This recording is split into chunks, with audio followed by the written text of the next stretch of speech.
महाराष्ट्र में शुरू हुआ हनुमान चालीसा पाठ को लेकर विवाद खत्म होने का नाम नहीं ले रहा है।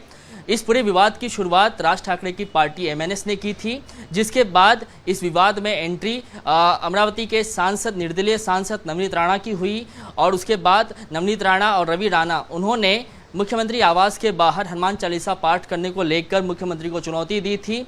और अब इस पूरे विवाद में एनसीपी की एंट्री हो गई है। एनसीपी की नेता फहमीदा हसन खान ने केंद्रीय गृह मंत्री को ये पत्र लिखा है कि उन्हें प्रधानमंत्री आवास के बाहर हनुमान चालीसा और अन्य धार्मिक ग्रंथों के पाठ करने की इजाज़त दी जाए।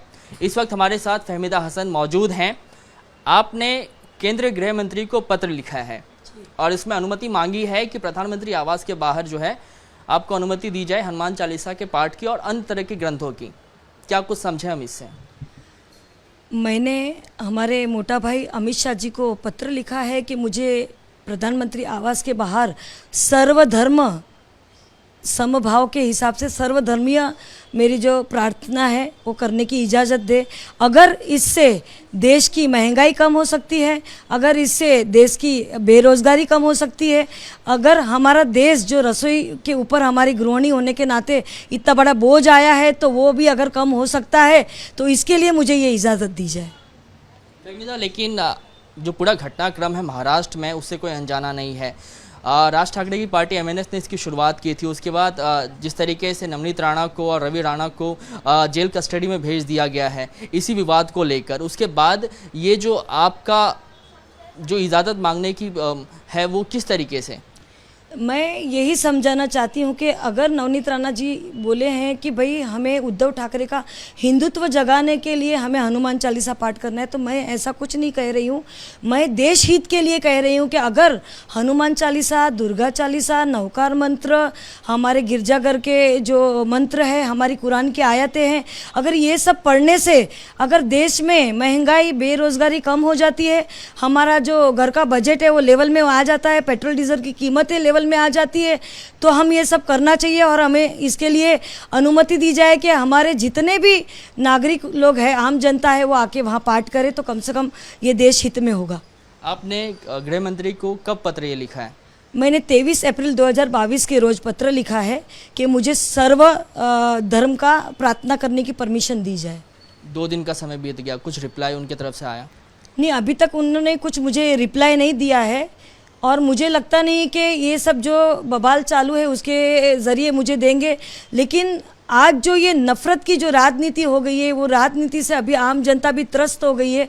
आप एक बात समझिए कि रमज़ान जो हमारा अभी पवित्र महीना चल रहा है उसके पहले भी राम है, फिर अजान है करके राम और अजान मिलके रमज़ान होता है। वैसे दिवाली में हमारे अली जुड़े हुए हैं। तो हम जो गंगा जमनी तहजीब इतने 75 सालों से एक साथ में मनाते आए हुए हैं, इसके अंदर ये राजनेताएं कूद के उसके अंदर ये जो हिंदू मुस्लिम का हिंदुत्व और ये सब जगाने का है। तो मुझे आपके चैनल के माध्यम से यही बताना है कि क्या मैं कुरान की आयतें एक जैन के वहाँ बाहर पढ़ के क्या मेरा ईमान जाग जाएगा? या पीएम के बाहर जाके मैं जैन के स्तवन पढ़ूंगी? जैसे कि छोटा सा नवकार मंत्र है, नमो अर्यंताणम नमो सिद्धाणम नमो आयर्यणम नमो वजयाणम नमो लोहे सवसाणम एसो पंच नमोकारो सव पाव फणासनो मंगणानंच सवेसी पड़मंग हवई मंगलम। अगर ये मैं बोलूँगी नवकार मंत्र तो क्या हमारे पीएम और हमारे देश के जो गृह मंत्री उनका जैनिज़्म जाग जाएगा? ये सब बातें सिर्फ बातें ही बातें हैं, लेकिन जो रियल में है कि बेरोज़गारी कम होना चाहिए, हमारे तरुण लोगों को रोज़गार मिलना चाहिए और महंगाई कम होनी चाहिए। लेकिन फिर सवाल तो आपको लेके भी उठेंगे ना, क्योंकि आपने ये जो कहा है कि जो प्रधानमंत्री आवास के बाहर मुझे इजाज़त दी जाए, उसको लेके क्या समझे? पूजा पाठ जो है वो धार्मिक जो है वो इशू है, उसको घर में भी बैठ के आप भगवान की अर्चना कर सकते हैं, पूजा पाठ कर सकते हैं। प्रधानमंत्री आवास ही क्यों? जैसे कि आज केंद्र सरकार ने जब से महाराष्ट्र विकास आघाड़ी बनी है उसके 105 सांसद चुन के आने के बाद भी वो महाराष्ट्र में राज नहीं कर सके। जब से लेके कोई ना कोई एक मुद्दा, कोई ना कोई एक बवाल खड़ा कर देते हैं। और उसके चलते अभी राज ठाकरे जी ने गुड़ी पड़वा के दिन, इतने पवित्र दिन, उन्होंने लाउड स्पीकर का जो वाद छेड़ा है। लेकिन अगर सिर्फ लाउड स्पीकर का वाद रहता था तो हमें कोई दिक्कत नहीं थी, लेकिन उन्होंने अजान को उससे जोड़ा है। आज आप लोगों को भी महाराष्ट्र में रहते हैं तो पता होगा कि हमारे जो मस्जिदों के ऊपर जो लाउड स्पीकर लगे हुए हैं वो डेसिमल तय होके परमिशन लेके लगे हुए हैं। फिर उन्हें लाउड स्पीकर का मुद्दा छेड़ना था, सिर्फ अजान और लाउड स्पीकर का लेके साथ में मुद्दा नहीं छेड़ना था। हमारा भी मानना है कि अगर हम कायदे में नहीं बैठते हैं, जो भी मस्जिद कायदे में नहीं बैठती है, उनके ऊपर लाउड स्पीकर का जो डेसिमल आगे ऊपर नीचे होता है तो उनका भी लाउड स्पीकर उतारा जाए। मठ हो, मंदिर हो, गिरजाघर हो या गुरुद्वारा हो, जिधर भी अगर किसी को परेशानी होती, किसी से नॉइस पॉल्यूशन होता है, किसी की तकलीफ, किसी की धर्म को भावना को अवहेलना होती है, तो वो चीज़ नहीं होनी चाहिए। मैं आपके जो हाथ में है वो हनुमान चालीसा की किताब देख रहा हूँ, कुछ आप इसमें जो चौपाई हैं वो अगर पढ़ के सुनाए तो। मैं दोहा पढ़ती हूँ।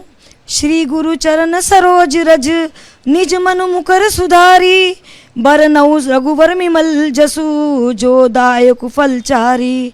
बुद्धिहीन तनु जानिके, सुमिरो पवन कुमार, बल बुद्धि विद्या देव मोहि, हरहु कलेश विकार। आप चूँकि एनसीपी से वास्ता रखती है, मौजूदा वक्त में एनसीपी जो है वो सरकार में सहभागी है, जिस तरीके से ये घटनाक्रम चल रहा है पूरे महाराष्ट्र में, उसको लेके क्या कहेंगे? मैं लोगों से भी यही अपील करती हूँ और हमारे प्रधानमंत्री जी और हमारे गृह मंत्री जी से भी यही अपील करती हूँ, ये जो नफ़रत की जो राजनीति है उसका भोंगा बंद होना चाहिए। ये जो धर्म की राजनीति उसका भोंगा बंद होना चाहिए। और लोगों के अंदर अभी तक जो 75 साल से गंगा जमनी तहजीब जैसे चलते आ रही है वैसे ही चलती होनी चाहिए। ठीक है, तो ये फहमीदा हसन खान थी एनसीपी के नेता। इनका साफ तौर पे कहना है कि जो महाराष्ट्र में इस वक्त नफरत की राजनीति चल रही है वो बंद होनी चाहिए, और जिस तरीके से भारत जो है अपने गंगा जमनी तहजीब के लिए जाना जाता है, वही गंगा जमनी तहजीब जो है वो भारत की रहनी चाहिए। कैमरामैन प्रसन्ना के साथ कृष्णा ठाकुर, एबीपी न्यूज़, मुंबई।